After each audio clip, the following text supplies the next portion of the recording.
She came to attack him. That was her first and fatal mistake.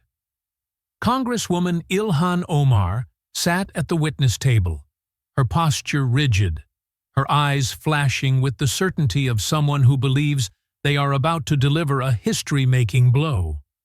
In her hands, she clutched a sheaf of prepared remarks, the edges slightly crumpled from the intensity of her grip.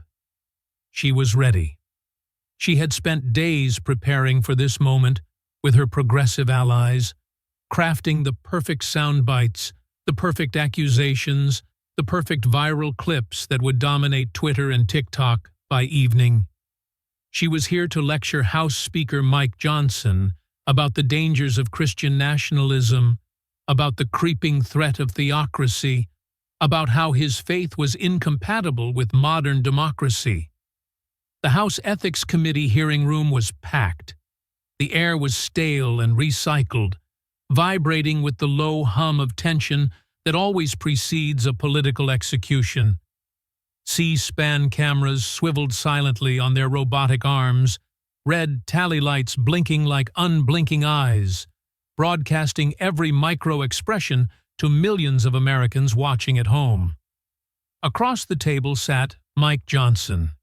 He looked almost out of place amidst the tension. He possessed that distinct Louisiana gentleman bearing, soft-spoken, polite, with a small, inscrutable smile playing on his lips. He adjusted his glasses, his movements deliberate and unhurried. To the casual observer, he looked like a mild-mannered academic or a small-town pastor. But Ilhan Omar had forgotten who he really was. Before he was the speaker, before he was a politician, Mike Johnson was a constitutional lawyer who had argued cases before the Supreme Court. He never lost his cool because he never needed to. He understood that volume is the refuge of the weak, the strong use evidence. Omar launched into her opening statement. It was a blistering, rehearsed attack. She spoke of religious extremism infiltrating the Capitol. She invoked the separation of church and state, painting Johnson as a dangerous zealot whose loyalty lay with an ancient text rather than the living Constitution. She spoke with rhythm and fire, her voice rising as she decried the threat to multicultural democracy. She finished, looking around the room, confident she had drawn blood. Johnson waited a beat. 2 beats. He didn't interrupt. He didn't frown. He simply smiled. Not a mean smile, but something far worse. It was the knowing smile of a prosecutor who has the murder weapon sitting in his briefcase, and the defendant doesn't even know it's missing. Congresswoman Omar, Johnson began, his voice smooth as molasses. Thank you for those remarks. Very passionate. Very concerning. He leaned forward, interlacing his fingers. You are right that we should be worried about extremism in Congress, he continued, his tone conversational. We should be worried about foreign influence. We should be worried about loyalty to other countries over America. We should be worried about politicians enriching their families through their office, about fraud, about betrayal. You are absolutely right, Congresswoman. We should be terrified of those things. He paused, letting the silence stretch until it became uncomfortable. Omar shifted in her seat, a flicker of confusion crossing her face. He was agreeing with her. So, Johnson said, his voice hardening just a fraction, let's talk about you. He reached under the table and produced a folder. It wasn't a thin manila envelope. It was thick, heavy, and stuffed with papers that bore the undeniable stamps of official records. He placed it on the table with a heavy thud that echoed through the microphone. You questioned my loyalty to America, Johnson said. You suggested my faith makes me dangerous. You implied I serve something other than the Constitution. Those are interesting accusations. In psychology, We call that projection, accusing others of the very sins you commit yourself. So, before we discuss my supposed extremism, Johnson said, opening the folder, let's examine yours. Let's discuss where your loyalty truly lies. Let's follow your money. Let's review your scandals. Let's see who the real threat to this republic is. The room went dead silent. The aides behind Omar stopped typing on their phones. Help me understand, Congresswoman, Johnson said, looking her dead in the eye. You paid your husband's company how much money from your campaign? Omar's hand flew to her hijab, a nervous, involuntary gesture. A tell. Johnson saw it and filed it away. That is a matter of public record, she stammered, her voice losing its earlier cadence. I asked how much, Johnson pressed, his voice still polite but unyielding. How much of your donor's money went directly into your husband's company? She hesitated. It was a fatal mistake. In a hearing, hesitation looks like guilt. Campaign consulting is standard practice in, she began. The amount, Congresswoman, Johnson cut in gently. How much? Silence. She couldn't say it. She couldn't admit the number out loud because to speak, it was to confess to a level of greed that was indefensible. Since you cannot seem to recall, Johnson said, pulling a sheet from the folder, I will say it for you. You paid him millions, more money than most Americans will make in their entire lifetime. That is how much. Your husband's company, your family's enrichment, from donors who trusted you, from people who believed you would use their money for campaigns, for democracy, for representation. Johnson took off his glasses and looked at her with a look of profound disappointment. Instead, you made your family wealthy. While they struggled, while they sacrificed, while they gave money they couldn't afford, you enriched yourself. That is not representation, Congresswoman. That is fraud. He let the word hang there, heavy and ugly. 5 scandals, Johnson announced to the room. 5 rounds. 5 proofs of one simple truth. You serve Somalia first, not America. Somalia always. America never. Let's begin. The silence in the hearing room had shifted. It was no longer the silence of anticipation. It was the silence of a trap snapping shut. The C-SPAN cameras zoomed in, capturing the beads of sweat forming on Ilhan Omar's brow. Mike Johnson held the floor, and he held the receipts. Round 1, Johnson said, holding up a document stapled with an official government seal. Let's follow the money. This is a Federal Election Commission report, Johnson explained, turning the document so the cameras could see the rows of data. Official. Undeniable. Public record. You took donations from hardworking Americans, Congresswoman. I want us to think about who these people are. They aren't millionaires. They are people who gave you $25, $50, $100. Johnson's voice dropped to a hush, painting a picture for the audience. To a single mother in Minneapolis, $50 is a lot of money. It is groceries. It is gas. It is the difference between paying the electric bill on time or paying a late fee. But they gave it to you. Why? Because they believed in you. They trusted you. They thought that money would help elect a representative who understood their struggle. He paused, looking directly at her. Where did their money go, Congresswoman? Omar straightened her spine, trying to regain her footing. Campaign expenditures are carefully documented and audited. We utilized top-tier consulting to ensure— Where did it go? Johnson interrupted, his voice cutting through her jargon like a knife. My campaign complied with all disclosure requirements. Her voice pitched higher, defensive now. It went to your husband's company, Johnson answered for her. That is where it went. He pulled out another document, this one highlighted in neon yellow. "Help me understand this," Johnson said. "Your donors sacrificed. Their kids needed new shoes for school. Their rent was late. Their cars were breaking down. But they gave anyway because they believed the progressive message. They thought you were different." "And you took that money," Johnson said, tapping the paper. "You took that sacrifice. You took that trust. And you paid it to Tim Minot, your husband. You paid it to his consulting firm, the E Street Group." "For what services, exactly?" Johnson asked, genuinely curious. "What consulting did you need that only your spouse could provide?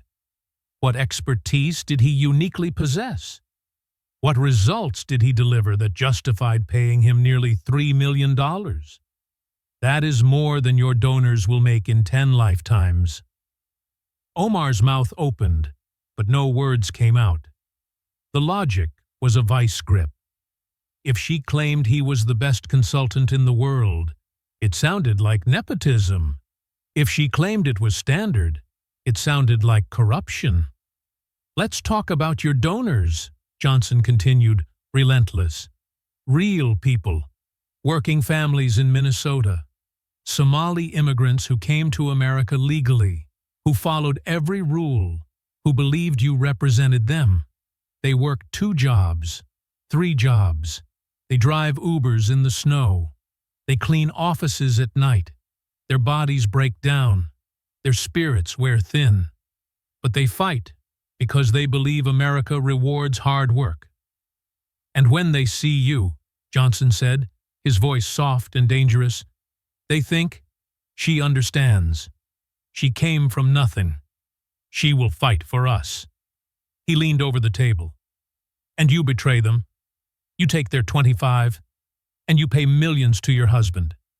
Your family gets wealthy. Their families stay poor. Your sacrifice? None. Their sacrifice? Everything. That isn't representation, Congresswoman. That is exploitation." In the gallery, an older woman shifted in her seat. She was wearing a traditional headscarf, her face lined with years of hard labor. She whispered to the person next to her, loud enough for the microphones to catch a murmur. "I donated to her. $80. I am on a fixed income. I skipped medication to afford it. I thought it would help. It helped her husband." The murmur spread through the room. Agreement, anger, betrayal. Johnson didn't let up. "The Federal Election Commission investigated," Johnson said, holding up a report on FEC letterhead. "Not Republicans, not your political enemies, the federal agency that oversees campaign finance." "Do you know what they found?" He didn't wait for an answer. "Violations, not alleged, not suspected, proven, documented. You broke campaign finance law. You paid your husband amounts that violated regulations. You used campaign money improperly. And you had to reimburse. You had to pay a fine. You had to admit wrongdoing." Omar's hands were trembling now. This wasn't a conspiracy theory she could wave away. This was a federal finding. "Help me understand, Congresswoman," Johnson said. "When you were writing those checks to your husband's company, when you were enriching your family, when you were using donor money for personal benefit, were you thinking about your donors?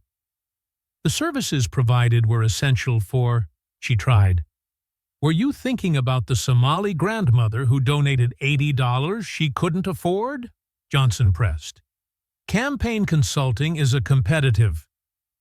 Were you thinking about the working families giving $50 instead of buying their kids dinner? This is a partisan witch hunt," she cried out. "Were you thinking about them?" Johnson's voice boomed, silencing her. "Or were you thinking about your bank account?" Silence. Long, agonizing silence. 10 seconds. 15. She had no answer. "You weren't thinking about them," Johnson concluded, leaning back in his chair. "You were thinking about you. your family, your enrichment, your wealth. Their sacrifice funded your comfort. Their trust funded your betrayal. He turned to look directly into the camera lens, addressing the American people. "That is round one," Johnson declared. "Campaign finance fraud, proven by the Federal Election Commission. Donors' money funneled to her husband's company. Her enrichment, their exploitation." "Let's follow the money, Congresswoman," Johnson said, reaching for the next folder. "Because the money always tells the truth." "And round two?" Johnson's eyes narrowed. "Round two is about another fraud, another betrayal, another crime. We are going to talk about the marriage. We are going to talk about the brother. We are going to talk about the immigration system. You may have cheated while your own constituents waited years to come here legally."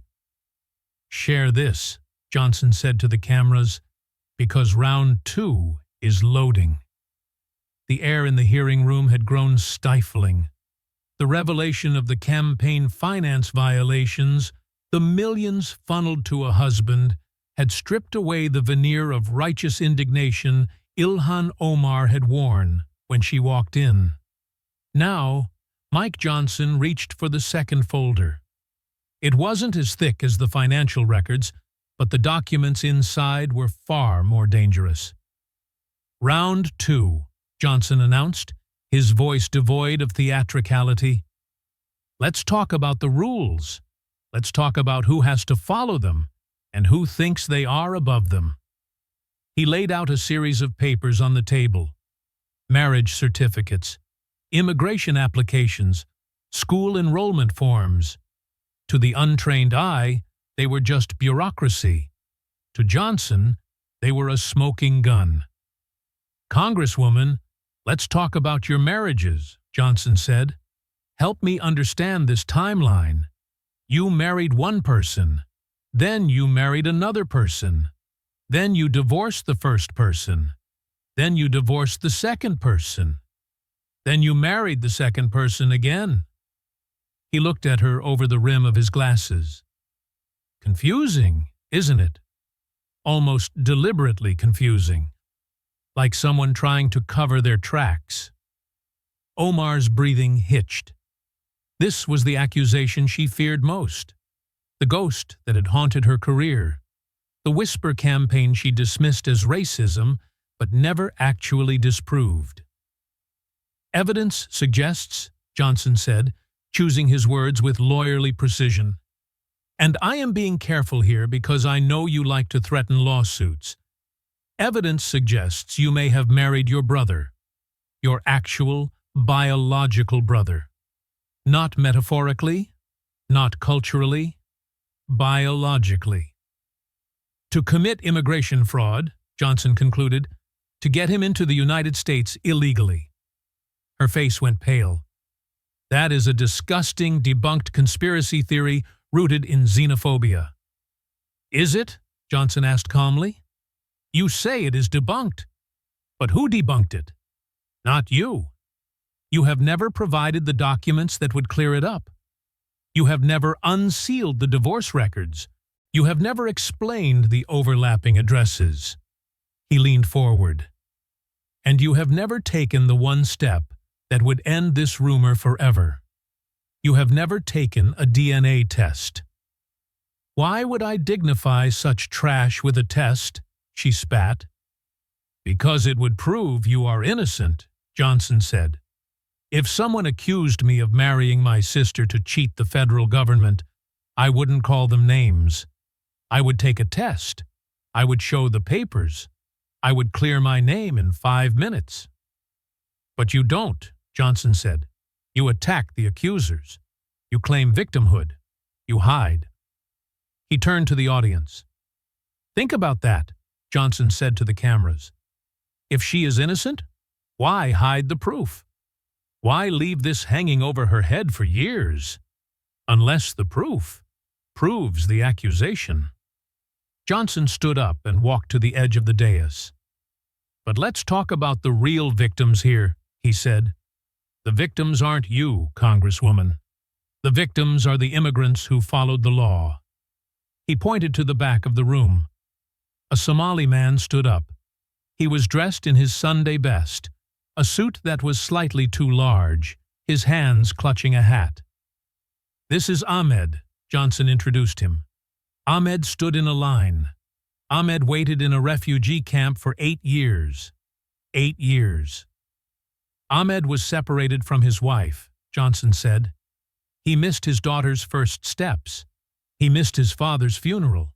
He sat in a tent in the dust, filing paperwork, attending interviews, getting vetted, following every single rule this country set down.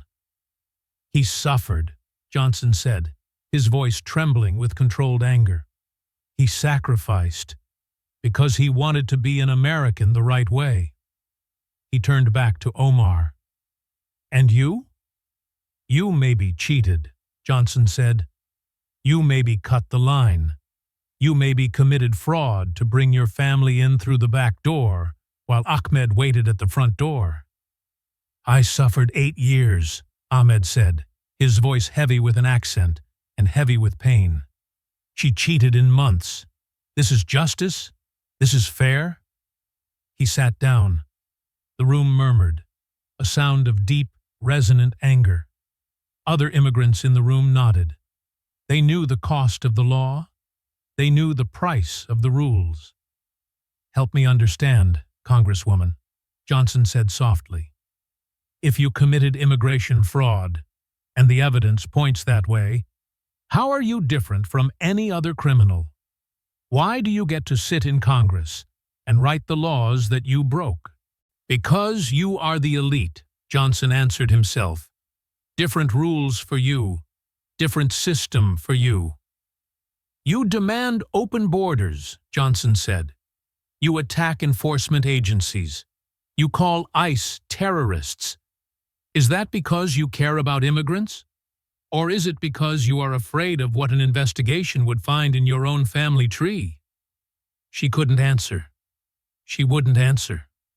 To deny it without proof was weak. To admit it was suicide. She sat there, trapped in the silence of her own secrets. "That is round 2, Johnson said, closing the folder. "Possible marriage fraud, immigration cheating, evidence you won't refute, documents you won't release, a test you won't take. While your families waited years, while your neighbors followed the rules, you put your family first. You put Somalia first. Never America first." "Let's follow the money, Congresswoman," Johnson said, returning to his seat. "Because round 3 isn't about money. It is about words. It is about the worst day in American history, and what you said about it." "Share this," Johnson said to the camera. "Did your family immigrate legally? Because round 3 is loading." Johnson reached for a remote control on the table. The movement was small, but the implication was massive. A large screen behind the witness table flickered to life. Ilhan Omar stiffened. She knew what was coming. Every politician has a tape they wish they could burn, a moment where the mask slipped so completely that no amount of spin could fix it. For her, it was 4 words. "Let's watch together, Congresswoman," Johnson said politely. "Let's let America hear your exact words, in your own voice, about September 11th, about the day the world stopped, about the day 3,000 Americans were murdered." He pressed play. The video was grainy, a recording of a speech she gave to CAIR, the Council on American Islamic Relations.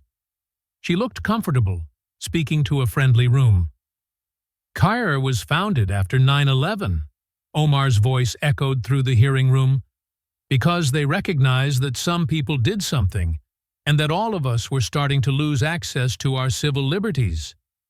Johnson paused the video. The freeze frame caught her mid-sentence, hand raised, dismissive. "Some people did something," Johnson repeated. He let those 4 words hang in the air like a foul odor. Heavy, obscene, unforgivable. "That is how you describe September 11th, Johnson said, his voice barely above a whisper. 19 terrorists, 4 hijacked planes, the Twin Towers collapsing, the Pentagon burning, a field in Pennsylvania turned into a graveyard, 3,000 souls extinguished in an instant. And you call it, some people did something." Johnson looked at her, and for the first time, his gentlemanly facade cracked, revealing a flash of pure, hot iron underneath. "Like it was a minor inconvenience," Johnson said. "Like it was a traffic accident. Like it was forgettable." He reached into his folder and pulled out a stack of large, glossy photographs. He didn't hand them to her. He held them up for the cameras. "These are the people who did something, Congresswoman," Johnson said. "Look at them," he commanded. "Look at the firefighters running into a building they knew was going to fall. Look at the people jumping from the 80th floor because burning to death was the only other option. Look at the police officers covered in ash." "Nicholas Harros, Jr.," Johnson said, holding up a photo of a man weeping at the 9/11 memorial. "His mother died that day. She was crushed to death by the South Tower. He wore a shirt with your quote on it to the memorial service. He demanded you say her name. He demanded you acknowledge her murder." "Do you know what you did?" Johnson asked. Silence. "Nothing," Johnson said. "You did nothing. You never apologized to him.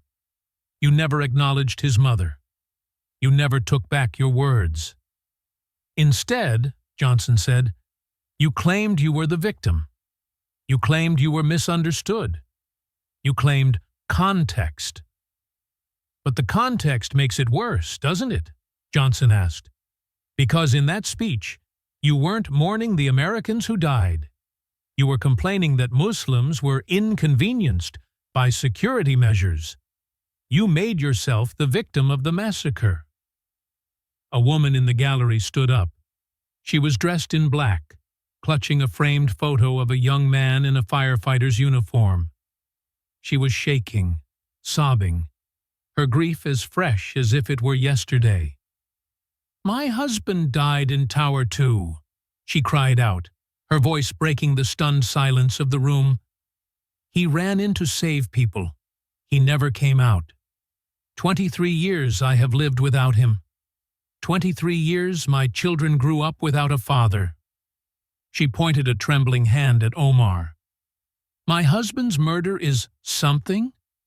His sacrifice is something? His life meant something?" She collapsed back into her seat, held up by the people around her. The sound of her sobbing filled the room. It was raw. It was painful.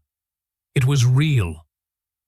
Johnson spoke quietly now, his voice carrying more power than a shout ever could. "Help me understand, Congresswoman," Johnson said. "Are you American? Do you feel what we feel? Do you mourn who we mourn? Do you remember what we remember? Because Americans don't say, 'Some people did something' about September 11th, Johnson said. Americans say, 'Never forget.' Americans say their names. Americans honor their sacrifice." He looked at her with a gaze that stripped her bare. "But you don't. You minimize. You diminish. You dismiss. You defend organizations with terrorist ties like CARE. You make your community the victim of the attack your community's extremists committed. You turn the worst attack on America into a story about civil liberties," Johnson said. "Not about mass murder, not about terrorism, about you being inconvenienced at the airport. That is what matters to you," Johnson said. "That is where your sympathy lies." Omar's hands were trembling visibly now. This wasn't a policy debate. This was an exposure of her soul. Every American watching knew in that moment that she didn't feel what they felt. She was foreign to their grief. "America first or Somalia first?" Johnson asked. "Because Americans honor the heroes of 9/11, you honor the grievance." "You serve Somalia," Johnson concluded. "You represent Somalia. You feel for Somalia, not America. Never America."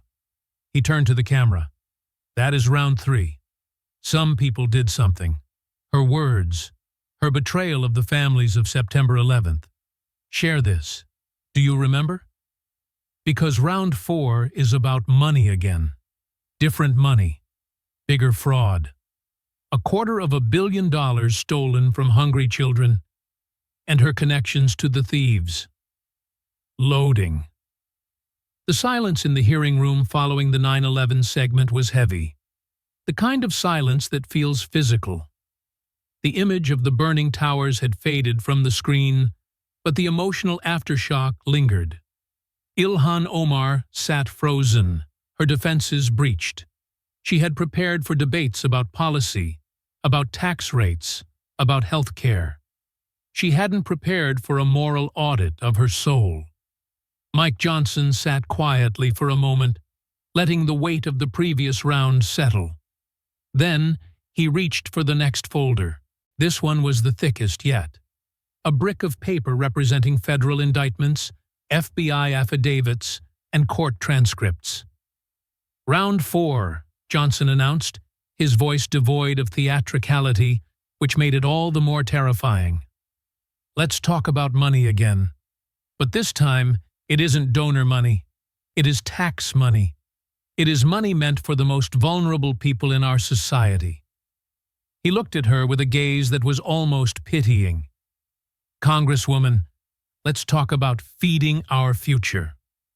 Omar flinched. This was the scandal that had rocked Minnesota, the largest pandemic fraud scheme in the nation. $250 million stolen. During the pandemic, Johnson explained to the audience, when schools were closed, when parents were out of work, when the economy stopped, children were hungry. Real American children. In your district, Congresswoman, in Minneapolis. The federal government sent money, Johnson said, hundreds of millions of dollars. It was supposed to buy meals. It was supposed to fill empty bellies. He opened the folder and spread photos across the witness table. They weren't photos of food. They were photos of luxury. "But the money didn't buy meals," Johnson said. "It bought mansions. It bought resort property.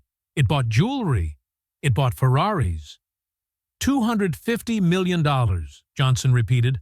"Stolen, not by random criminals, by a sophisticated network of fraudsters operating right under your nose, in your community, among your donors."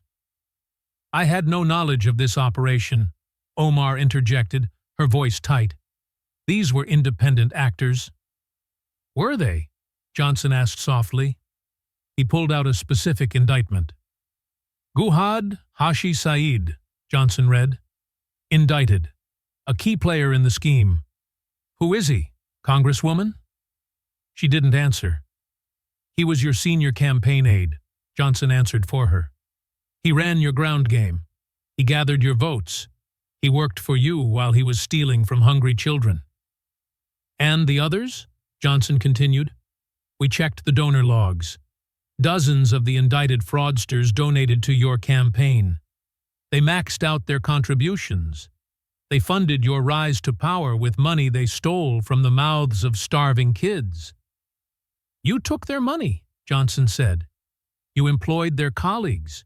You had their phone numbers. They were your people." And while they were buying lakeside mansions, Johnson pointed a finger at her. "Children in your district were going to bed with their stomachs growling." A young woman stood up in the gallery. She looked exhausted, wearing a simple blouse and holding a worn tote bag. "I am a teacher," she said, her voice trembling with rage. "I teach in Minneapolis, in your district." "During the pandemic," the teacher said, "my students were hungry. Actually hungry. They couldn't focus on Zoom because they hadn't eaten. I applied for help from Feeding Our Future. They told me there was no money left. She took a step forward. I bought food with my own paycheck, the teacher cried out. I spent my rent money on peanut butter and bread because I couldn't watch them starve. I went into debt to feed the children you claim to represent. And meanwhile, she pointed at the photos on the table, your friends were buying Ferraris? Your donors were buying resorts? You knew them, the teacher accused. You took pictures with them. You took their checks. And you let my students starve. She sat down, shaking. The room murmured, a low, dangerous sound of collective fury. Johnson let the testimony hang in the air. Help me understand, Congresswoman, Johnson said. When your campaign official was stealing from hungry children, were you thinking about those children? When fraudsters in your community were buying luxury cars with tax dollars, were you thinking about the teacher buying peanut butter? Or were you thinking about your campaign war chest? You stayed silent, Johnson accused. Even as the rumors swirled, even as the FBI closed in, you didn't denounce them. You didn't return the money until you were forced to. You protected them with your silence. Why? Johnson asked. Because they were Somali? Because they were your base? Because loyalty to the tribe mattered more than honesty to the country? Omar stared at the table. To claim ignorance was to admit incompetence. To claim knowledge was to admit complicity. She was trapped in the wreckage of her own political machine. America first or Somalia first? Johnson asked. Because this fraud was a betrayal of the American taxpayer to enrich a specific group of people, your people. That isn't representation, Johnson declared. That is a protection racket. He gathered the photos of the mansions and the cars. That is round 4, Johnson said. The Feeding Our Future scandal. $250 million stolen. Hungry children betrayed. And a congresswoman who took the money and looked the other way. We have 1 round left, Johnson said, his voice dropping to a final grave register.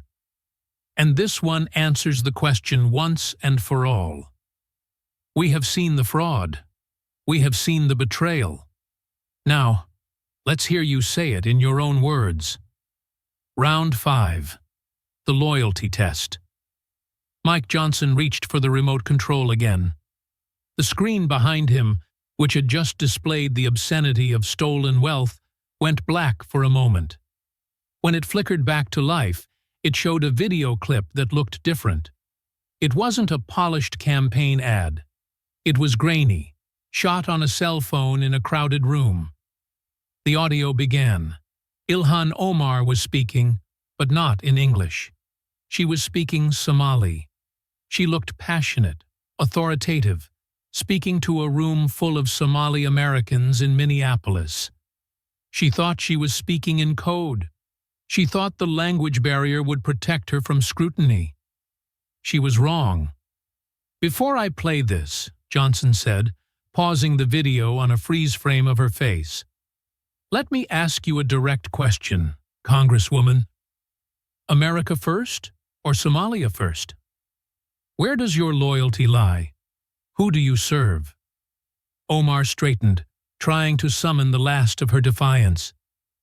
I am proud to represent the people of Minnesota and to serve the United States of America. This line of questioning is xenophobic and— Stop, Johnson said. He didn't shout, but the command was absolute. Don't recite the press release. Watch the video. Omar's voice filled the room, speaking rapid-fire Somali. Below her image, clear, verified English subtitles appeared on the screen. The U.S. government will only do what Somalians in the U.S. tell them to do. We need to sleep in comfort, knowing I am here to protect the interests of Somalia from inside the U.S. system.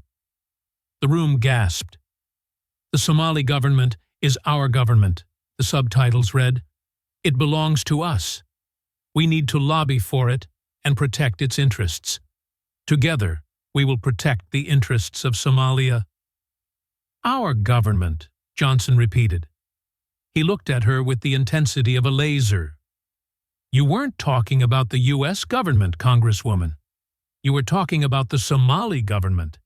You called it our government, not their government. Ours."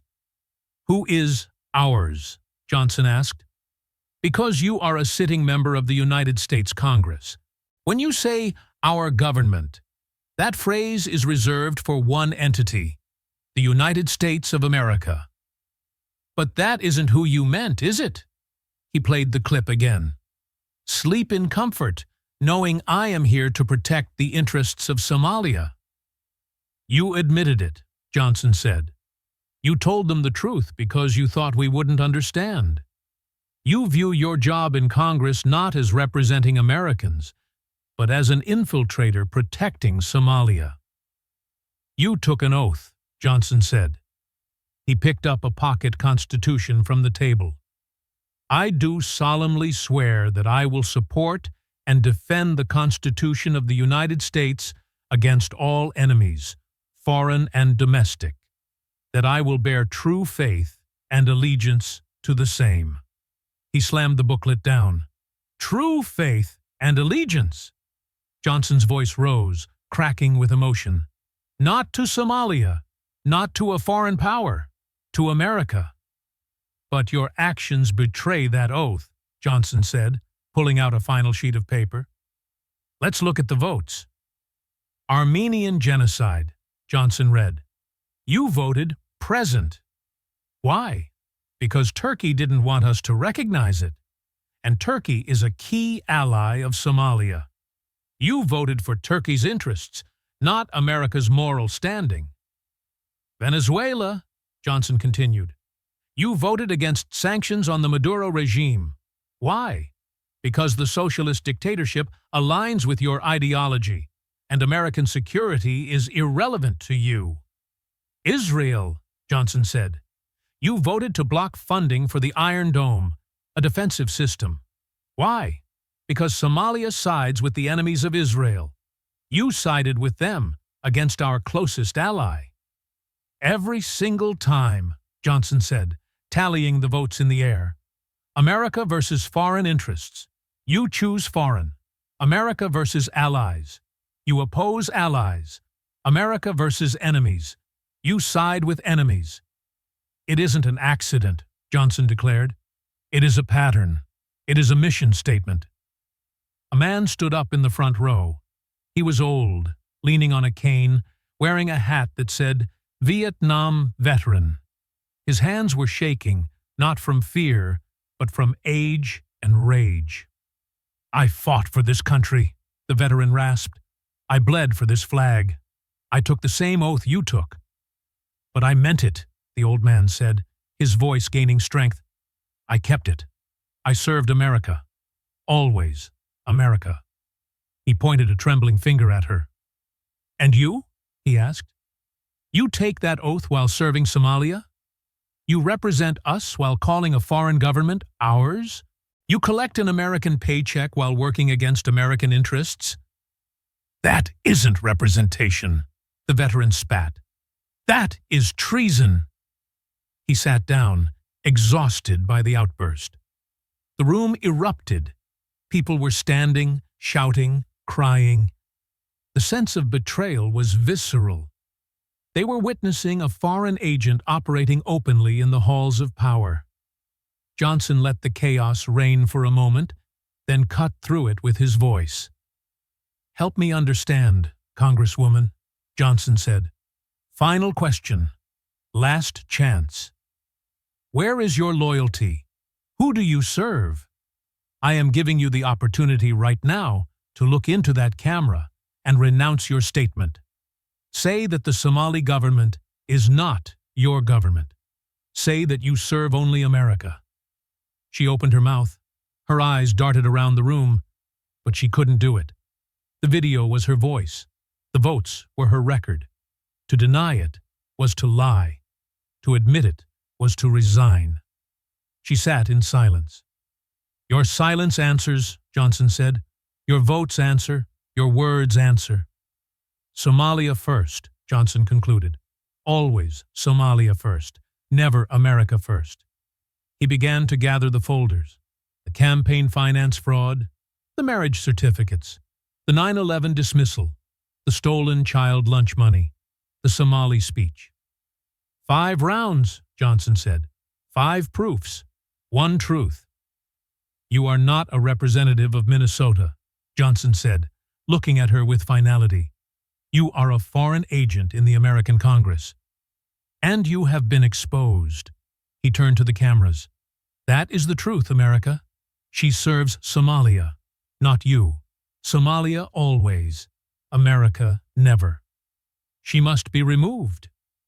"Share this everywhere," Johnson commanded, "because we are just getting started." The House Ethics Committee hearing room had fallen into a silence that felt less like a pause and more like a suffocation. The video of Ilhan Omar speaking Somali, declaring the Somali government our government, had ended, but the echo of those words bounced off the mahogany walls. Mike Johnson sat behind his table, surrounded by the physical evidence of his prosecution. 5 folders lay before him, each one a tombstone for a political career. He didn't look angry. He looked like a man who had just finished a very long, very necessary, and very unpleasant job. "We have reached the end of the evidence, Congresswoman," Johnson said. His voice was quiet, forcing the room to lean in. "We have looked at your finances. We have looked at your family. We have looked at your words. We have looked at your votes." He placed his hand on the stack of folders. "Let's review the case for the American people," Johnson said, "because the pattern is not accidental. It is architectural." "Round 1. Johnson tapped the first folder. "Campaign finance fraud. You took millions of dollars from small donors, people who trusted you, and funneled it directly into your husband's bank account. You enriched your family while preaching about the working class." "Round 2. He moved to the second folder. "Immigration fraud. The evidence suggests you married your biological brother to cheat the federal immigration system. You have refused to take a DNA test to clear your name. You demand open borders for others, but you live by a secret set of rules for yourself." Round 3. He pointed to the photo of the Twin Towers. 9/11. You minimized the murder of 3,000 Americans as some people did something. You dismissed our grief. You defended the organizations tied to the attackers. You showed us that your heart does not beat for this country. Round 4. He picked up the indictment of her aide. Feeding our future. $250 million stolen from hungry children in your own district. The fraudsters were your donors, your staff, your community, and you protected them with silence while American children starved. Round 5. He pointed to the black screen where the Somali video had played. The loyalty test. You admitted in your own voice that your job is to protect the interests of Somalia from inside the U.S. system. You called a foreign government our government. Johnson looked up, removing his glasses. You connect the dots, Congresswoman, and they don't draw a picture of a representative, Johnson said. They draw a picture of a foreign agent. You are operating on American soil, Johnson declared. You are drawing an American salary. You are protected by American security, but you are working for someone else. You are an infiltrator, Johnson said, and tonight your cover is blown. Omar stared at him. The fight had drained out of her. The progressive allies who had packed the room earlier were now looking at their phones, avoiding eye contact, terrified of being caught in the blast radius. "Help me understand," Johnson said, offering one last chance. "Is there any evidence, any single vote, any single statement, where you chose America over Somalia, where you chose the taxpayer over your family, where you chose the truth over the tribe?" She said nothing. "Your silence is a confession," Johnson said. He stood up, buttoning his jacket. The movement signaled that the cross-examination was over. The trial phase was done. Now came the sentencing. "America First is not a slogan," Johnson said to the room. "It is the minimum requirement for the job. If you cannot put America first, you cannot sit in this house. You cannot hold this gavel. You cannot take that oath." "Ilhan Omar puts Somalia first," Johnson concluded. "She puts her husband first. She puts her brother first. But America? America is just the host. And the host has had enough." The hearing could have ended there. The case against Ilhan Omar was complete. But Mike Johnson knew that removing one weed does not save the garden if the roots run deep. He remained standing, looking not at Omar, but at the cameras, at the millions of Americans watching in their living rooms. "We have exposed one fraud today," Johnson said, his voice taking on a broader, more urgent tone. "But do not make the mistake of thinking she is alone. Ilhan Omar is not a glitch in the system," Johnson declared. "She is a feature of it. She is the prototype for a new kind of politician, the foreign agent representative. And she has friends." Johnson gestured to the empty chairs next to Omar, where her squad colleagues often sat. "Rashida Tlaib," Johnson said, "the Congresswoman from Michigan. She waves the Palestinian flag on the House floor. She cries for Gaza. She attacks Israel, our closest ally, with the ferocity of an enemy combatant." "Does she mourn for American hostages?" Johnson asked. "Does she fight for American workers? Or does she view her seat in Congress as a platform to advocate for a foreign entity? Palestine first, America second." "AOC," Johnson continued. "Alexandria Ocasio-Cortez. Not a foreign agent, perhaps, but an agent of chaos. An Instagram socialist who uses her office to build a personal brand while her district crumbles. She attacks the very institutions that allow her to speak. She preaches sacrifice while living in luxury. A fraud of a different flavor, but a fraud nonetheless." Cori Bush, Ayanna Pressley. Johnson listed them like a roll call of betrayal. They all follow the same pattern. They take the oath, but they despise the country. "Why are they here?" Johnson asked. "How do they survive?" "They survive because they are protected," Johnson answered. "They are protected by a political party that needs their votes. They are protected by a media class that is terrified of being called racist. They are protected by the shield of diversity. They use their identity as armor," Johnson said. "If you question Ilhan Omar, you are Islamophobic. If you question Rashida Tlaib, you are bigoted. If you question the squad, you are sexist. They weaponize your tolerance against you," Johnson said. "They use American freedom to destroy American values." "But look at what they do," Johnson urged. "Look past the identity.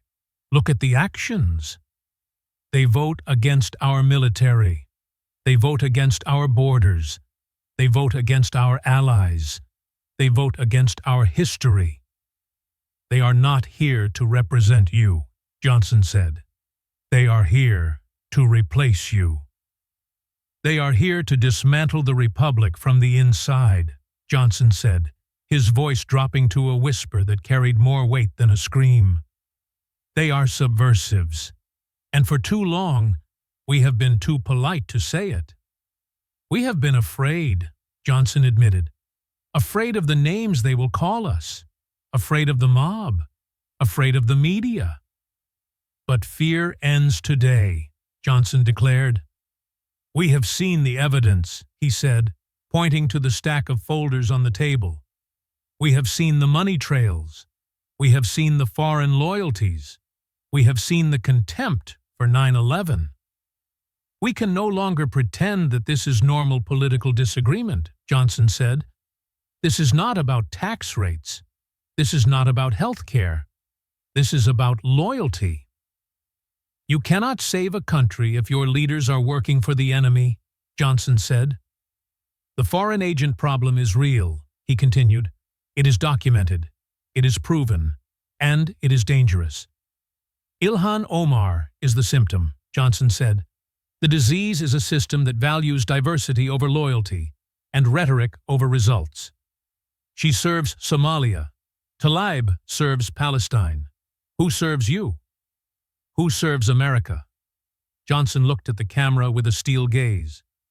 That is the question of our time, he said. And the answer starts with removing the people who cannot answer it. We have exposed the network, Johnson said. We have named the names. We have shown the pattern. That is round 8, Johnson concluded. The systemic rot. The squad isn't a group of friends. It is a cell of foreign influence. We have 2 rounds left, Johnson said. We have defined the problem. Now, we must define the solution. Because exposing them is not enough, Johnson said. We have to remove them. Round 9, Johnson announced. The mandate. It is time to restore the oath. The room was electric. Mike Johnson, the calm Southern lawyer, had transformed into a crusader for national integrity. He had systematically dismantled Ilhan Omar's defense, leaving her exposed not as a victim, but as an operative. Now, he turned his attention from the specific defendant to the general solution. He stood tall, the embodiment of the institution he led. We have seen the disease, Johnson said, his voice ringing with authority. Now, let's talk about the cure. The solution is not complicated, Johnson declared. It is constitutional, it is American, and it requires courage. Restore the oath. He picked up the pocket constitution again. This is not a suggestion, Johnson said, tapping the cover. This is a contract. When you take the oath of office, you are signing a binding agreement with the American people. You promise to bear true faith and allegiance to the United States. Not partial faith, not conditional allegiance, true faith. If you break a contract in business, Johnson said, you get sued. If you break a contract in marriage, you get divorced. Why do we allow politicians to break the contract of loyalty and keep their jobs? He looked at the camera. Here is the mandate, Johnson announced. We need a new standard for public service, a standard that applies to everyone, Republican, Democrat, immigrant, native-born, no exceptions. Scrutinize everyone. Stop being afraid of the labels, Johnson urged. If asking a question makes you a racist in their eyes, so be it. The safety of the Republic is more important than your reputation on Twitter. If a representative takes money from foreign-linked groups, investigate them. If a representative votes consistently for the interests of a foreign power, primary them. If a representative refuses to condemn terrorists who kill Americans, remove them. Vet your leaders. Don't just listen to the speeches, Johnson warned. Look at the receipts. Look at the marriage licenses. Look at the donor logs. Look at the translations of what they say when they think you aren't listening. You vet your babysitters, Johnson said. You vet your employees. Why on earth would you not vet the people writing your laws? Enforce the binary. It is time to bring back the question, Johnson said. The question that J.D. Vance asked. The question that every American should be able to answer in a heartbeat. America or blank? America or Somalia? America or China? America or the global order? If they hesitate, Johnson said, if they stutter, if they call it a trap, they are disqualified. We need oath keepers, Johnson declared. We need representatives who wake up every morning thinking about your children, not children in a foreign land. We need leaders who mourn your tragedies, not make excuses for the attackers. Ilhan Omar must go, Johnson said, pointing to the silent Congresswoman. Not because she is Muslim, not because she is black, not because she is a woman. She must go because she is a foreign agent. She must go because she prioritized Somalia over the Constitution. She must go because she protected criminals over hungry kids. She must go because she broke the contract. Primary her, Johnson commanded the voters of Minnesota. Defeat her. Replace her. Find a Somali American who loves this country, Johnson suggested. They exist. We saw them in the gallery. We heard Ahmed speak. Find someone who fled tyranny to embrace liberty, not someone who fled tyranny to recreate it here. That is the solution, Johnson concluded. Scrutiny, vetting, loyalty. That is round 9, Johnson said. The restoration. We are taking our country back from the infiltrators. And now, Johnson said, gathering his papers for the final time. The verdict. The hearing was over. The evidence had been presented. The defense had collapsed. Mike Johnson stood at the center of the dais, the undisputed victor of the confrontation. Ilhan Omar sat in the wreckage of her political persona, stripped of her moral authority, exposed as a fraud. We are done here, Congresswoman, Johnson said. His voice was final. You came here to lecture me about extremism. You came here to attack my faith. You came here to create a viral moment. You succeeded, Johnson said grimly, but not the way you intended. You wanted to expose a Christian nationalist, Johnson said.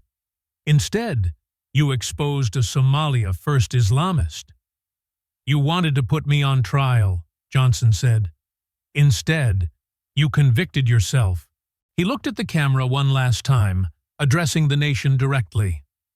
The truth is out, Johnson said. 5 rounds, 5 scandals, 1 undeniable pattern. She serves Somalia. She betrays America. She is a foreign agent in the American Congress. And she is not alone. But now you know, Johnson said. Now you have the receipts. Now you have the arguments. Now you have the power. Subscribe right now. Hit that button, Johnson urged, breaking the fourth wall completely. Because the media will not tell you this story. They will try to bury it. They will call it attacks. They will call it bullying. They will try to protect their investment. You are the only ones who can spread the truth. Share this everywhere. Send it to your family. Send it to your friends. Send it to the voters in Minnesota. Make sure every American sees the marriage documents. Make sure they see the stolen lunch money. Make sure they hear the "some people did something" tape. Comment below. Tell us which betrayal angered you the most, Johnson asked. Was it the campaign finance fraud, enriching her husband while you struggled? Was it the marriage fraud, cheating the system while legal immigrants waited? Was it 9/11, minimizing the murder of 3,000 Americans?